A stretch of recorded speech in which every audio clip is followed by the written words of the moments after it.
Do you like doors? Sounds simple, right? But I believe doors are one of the humanity's greatest inventions. They protect us from enemies, from the cold, from the wild animals. I believe the one who first invented the door should be remembered in the history as a genius.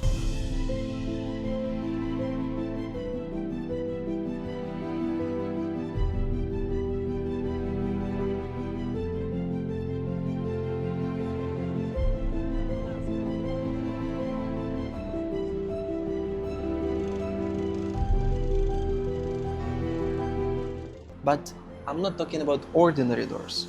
I'm talking about colossal, gigantic doors. Those that you can find in all old buildings around the world. The doors that feels like they were built for people 3, 4, maybe even 5 meters tall. The windows are also oversized. Even the staircases, they look like they were made for giants, not for ordinary humans. So maybe those buildings, they were never designed for us at all. Maybe they belong to someone else, someone much bigger. Today I have a very important and interesting topic to discuss. If you're ready, let's dive into it right now. The official explanation from experts goes like this. Their purpose was mostly about symbolism and prestige. Big entrances represented authority and wealth, sending a message of power before a visitor even stepped inside. Tall windows allowed more daylight into vast halls and improved ventilation when large crowds gathered. Wide gates could accommodate ceremonial processions, religious parades, and even carriages entering directly into courtyards. Architects of the Renaissance and Baroque often looked back to Roman and Greek models, where monumentality was linked to harmony and divine proportion.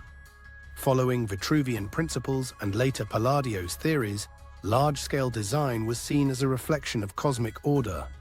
Oversized doors, windows, and facades were not about daily comfort, but about continuity with antiquity and civic pride.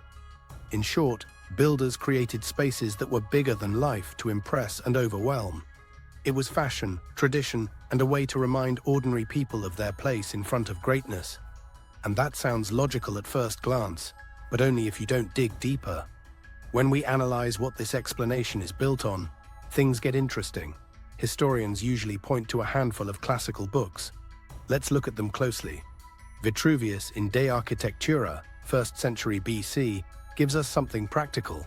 In Book 10, he describes machines, cranes, pulleys, treadwheel hoists, levers. He even includes drawings and instructions for lifting heavy blocks or statues. It's a genuine technical manual, but notice this. He never explains how to mount a 6-meter wooden door. His focus is on moving stone, not on everyday details like hinges or fittings. Fast forward 1,500 years. Leon Battista Alberti, in De Re Edificatoria, 15th century, doesn't mention machines at all. He writes about beauty, harmony, symmetry, proportion. Philosophy of architecture, not engineering.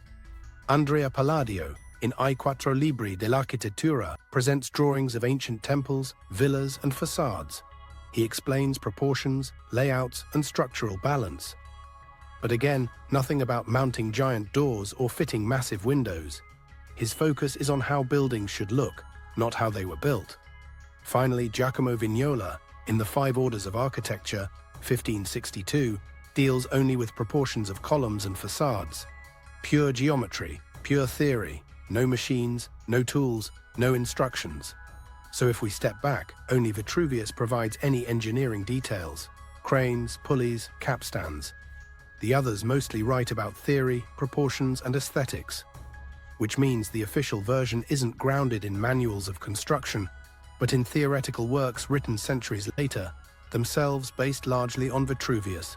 But even with Vitruvius, things aren't so simple, because there's no proof his original work survived.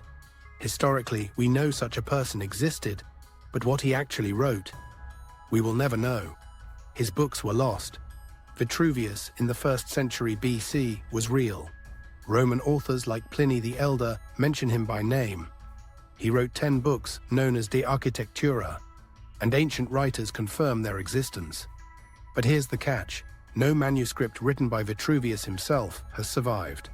What we read today are medieval copies, made by monks between the 11th and 14th centuries. These copyists were not architects of antiquity. They lived in the Middle Ages with different knowledge and technologies.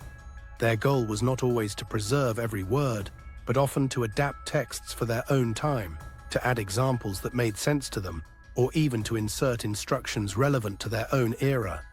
This was normal practice. Medieval scribes often added glosses, commentaries, and corrections directly into manuscripts. So yes, we call it the work of Vitruvius. But there is no absolute guarantee that what we read today reflects ancient construction methods. It may be partly original, partly reworked by medieval hands, and in some places describing technologies of their own time rather than Rome. Now that we know how these interpretations came to be, let's look at the buildings themselves. Antique structures are everywhere, as 19th century photographs clearly show. And some of these countries are very cold. In Europe, with freezing winters, they built thin walls, massive windows, and tiny fireplaces. How could palaces like these stay warm? Were kings and emperors really walking around in coats indoors just to survive? One fireplace in a hall of a football field size. You need tons of wood just to warm it up, and still the heat will never spread. It just doesn't add up. But the history itself is built based on interpretations. There is no absolute fact. So the question still remains. Are those doors built as a decoration, or maybe there is a hidden history that we were never told? Share your thoughts in the comments. Thank you very much for watching this episode, and see you in the next one.